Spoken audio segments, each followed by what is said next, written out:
আসসালামু আলাইকুম রহমতুল্লাহ। আজ আমরা শিখব ইলিস্ট্রেটরের মাধ্যমে কিভাবে স্টিল ফটো থেকে লেখা আলাদা করা যায়। চলুন শুরু করা যাক। আমরা ইলিস্ট্রেটরে চলে এলাম। এরপর আমরা গুগলে সার্চ করে রেখেছিলাম টাইপোগ্রাফি।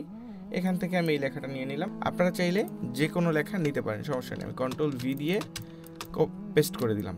এখন এই যে লেখাটা হয় যদি বদনামের ব্যাকগ্রাউন্ডটা চেঞ্জ করে ফেলবো, এতে আমার যতই বদনাম হোক সমস্যা নেই। সেক্ষেত্রে যেটা করতে হবে, এই যে প্রিসেটে যাব, প্রিসেটে গিয়ে আমরা স্কেচ আর্ট টিপ দিয়ে দিলাম। ওকে, স্কেচ আর্ট দিয়ে দিলাম। এটা কিন্তু স্টিল আছে, এখন পর্যন্ত ভাঙে নাই। এখন কি করা যায়, সেক্ষেত্রে আমরা এটা ধরে এক্সপ্যান্ড দিয়ে দিলাম। ওকে, এখন এটা সম্পূর্ণ আলাদা হয়ে গেছে, ভেঙে গেছে, পাত হয়ে গেছে। এখন আমরা রাইট বাটন ক্লিক করে আনগ্রুপ করে দিব, কারণ এটা নর্মালি গ্রুপ হয়ে থাকে।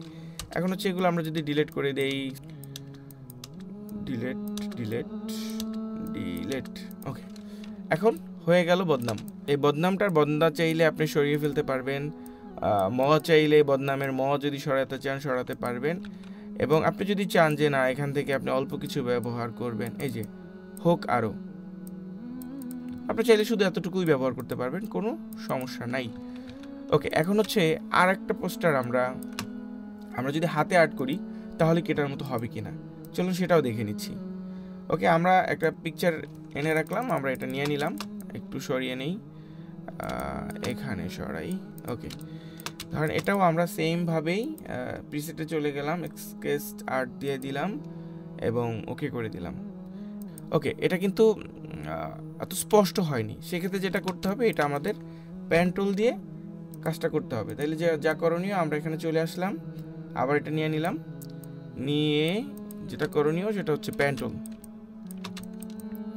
এই যে কর্নারে দেখতে পাচ্ছেন পেন টুল ক্লিক করে দিলাম, উপরটা নিয়ে নেবেন এবং এটা একটু জুম করে, এই যে ধরেন কিবোর্ডের মাউস টিপে ধরে যদি আপনি এটা করেন তাহলে রাউন্ড হবে, আর যদি মাউস টিপে না ধরেন তাহলে কিন্তু রাউন্ড হবে না, এরকম সোজা সোজা হয়ে যাবে। আচ্ছা, তাহলে আপনাদের যেটা করতে হবে, মাউস টিপে ধরেই এটাকে ড্রয়িং করতে হবে।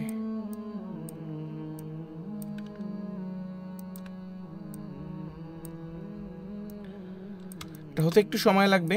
এর মধ্যে আপনারা চাইলে আমাদের চ্যানেলটা সাবস্ক্রাইব করতে পারেন, অথবা পেজ থেকে যদি কেউ দেখে থাকেন পেজটাকে ফলো দিতে পারেন, এবং আরও নতুন নতুন ভিডিও পেতে ঘন্টা বাজিয়ে রাখতে পারেন, বা কী ধরনের ভিডিও চান তা কমেন্টে লিখতে পারেন। এখন কথা এখন তো এটা ঢেকে গেল, এখন আমি কিভাবে মার্ক করব যে আমার এটা কোথায়, চিহ্ন কোথায়?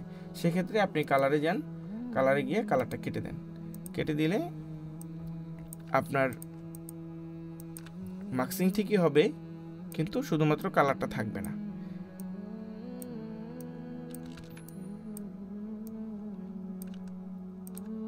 ওকে, হয়ে গেল। এখন এটাকে আবার যদি আমরা সেম কালারে যাই, কালারে গিয়ে যে কোনো একটা কালার দিয়ে দিলাম, এটা হয়ে গেল, ব্ল্যাকই দিলাম। এই যে দেখেন, এটা কিন্তু আলাদা হয়ে গেল। এভাবে সব কটা অক্ষর আপনাকে আলাদা আলাদাভাবে করতে হবে। এই ছিল আজকের মতো। আরও এরকম নতুন নতুন ভিডিও পেতে আমার চ্যানেলটি সাবস্ক্রাইব করুন এবং পেজে ফলো দিয়ে সাথে থাকুন। ধন্যবাদ।